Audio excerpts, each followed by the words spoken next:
Hundreds of students at a Toronto high school walking out of class today, all in support of their principal. Clara Pasica joins us from Rosedale Heights School for the Arts. And Clara, tell us what's happening there.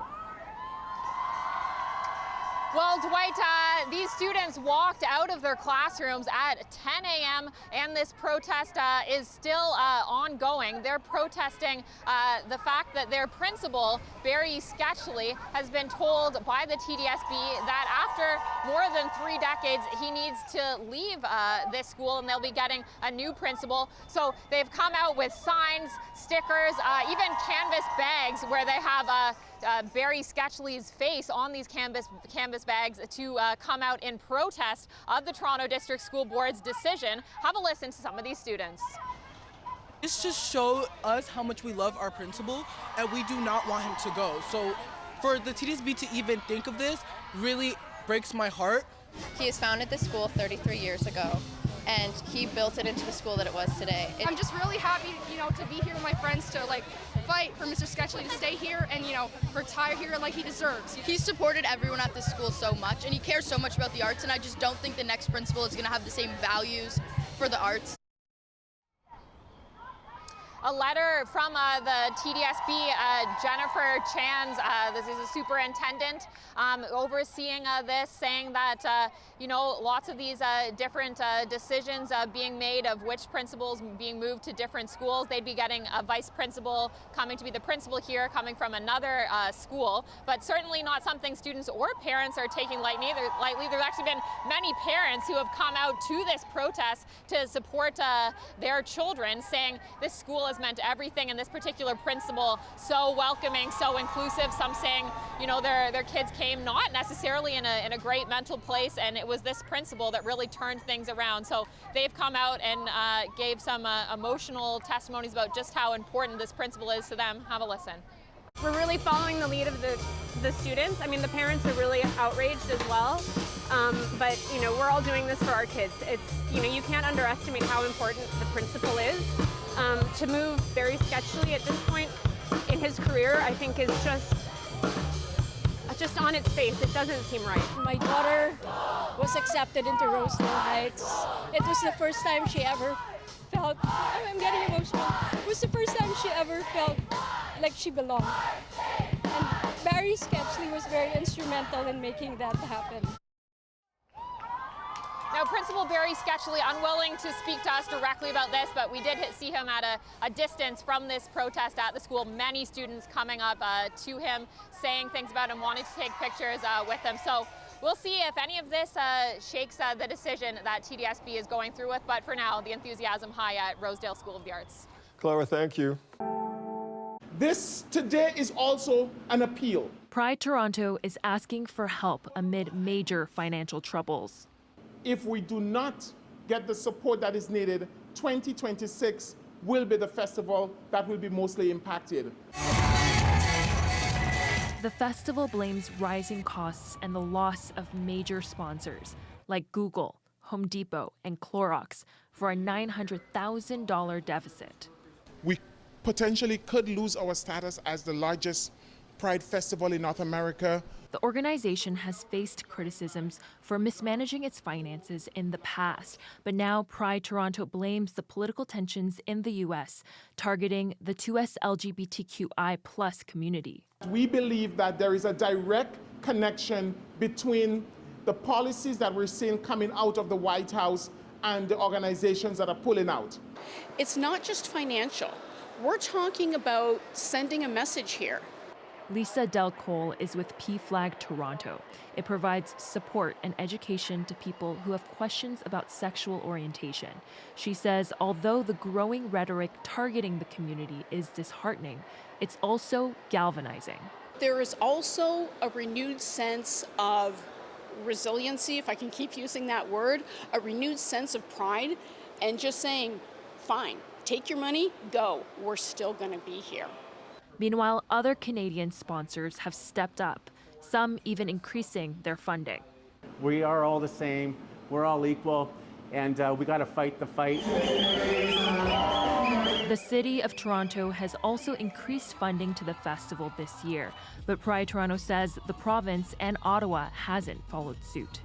This is about Canadian pride, and let us all show the rest of the world what it means to be Canadian and how proud we are of the 2S LGBTQ community.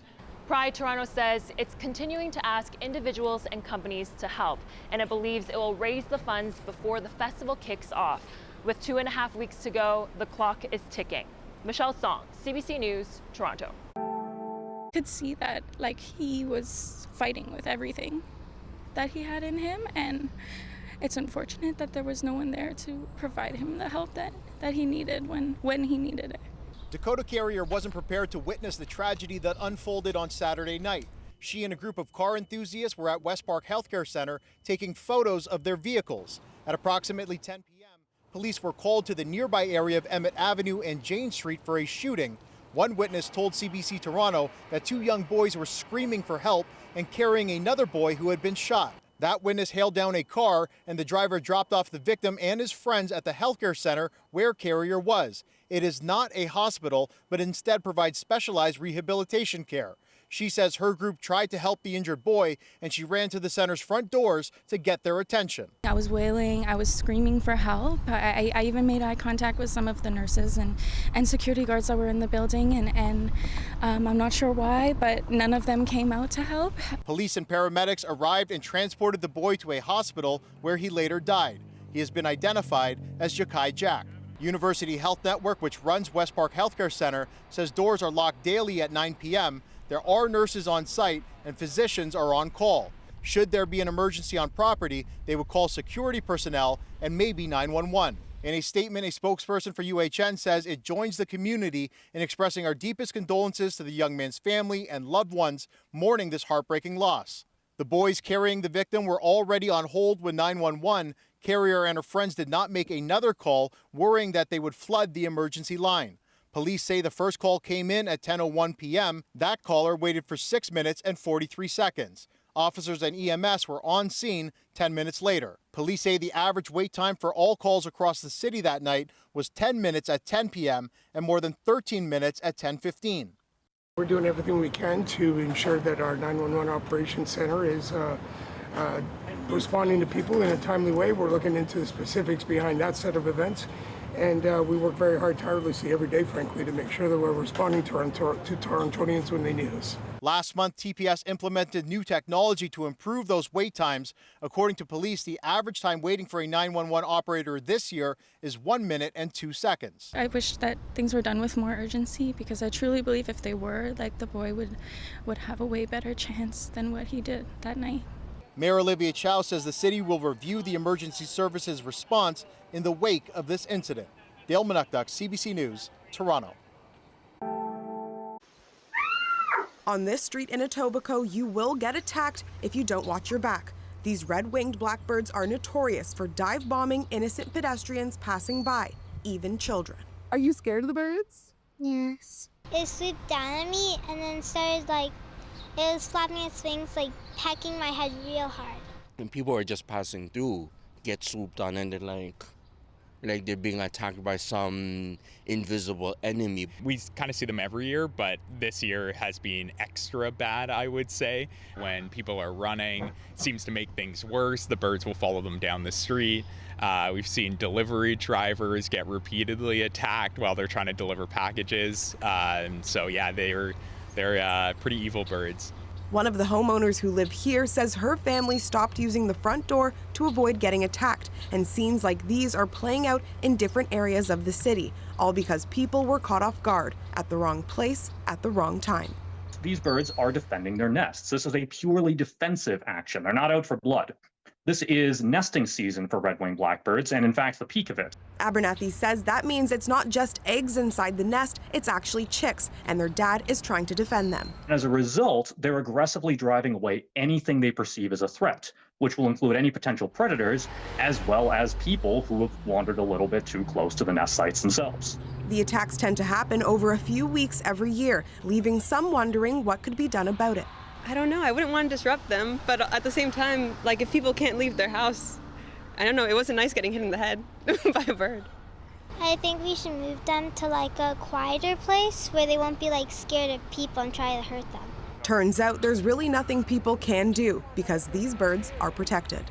Bird nests and their eggs are protected under the Migratory Bird Treaty Act. So it's not just federal legislation we're talking about a literal international treaty that is protecting these nests. In a statement, a city spokesperson said, "We encourage the public, if they see or encounter an aggressive red-winged bird, to please keep their distance." But that isn't always easy, and a simple duck and cover doesn't really help either. So some residents have developed tactics to protect themselves. I bring an umbrella to shield myself. They don't seem to attack as much if you're making eye contact with them. So walking backwards and looking at the birds tends to work pretty well. The good news, Abernathy says these angry birds will calm down in a few weeks' time when their babies leave the nest. Brittany Blatt, CBC News, Toronto.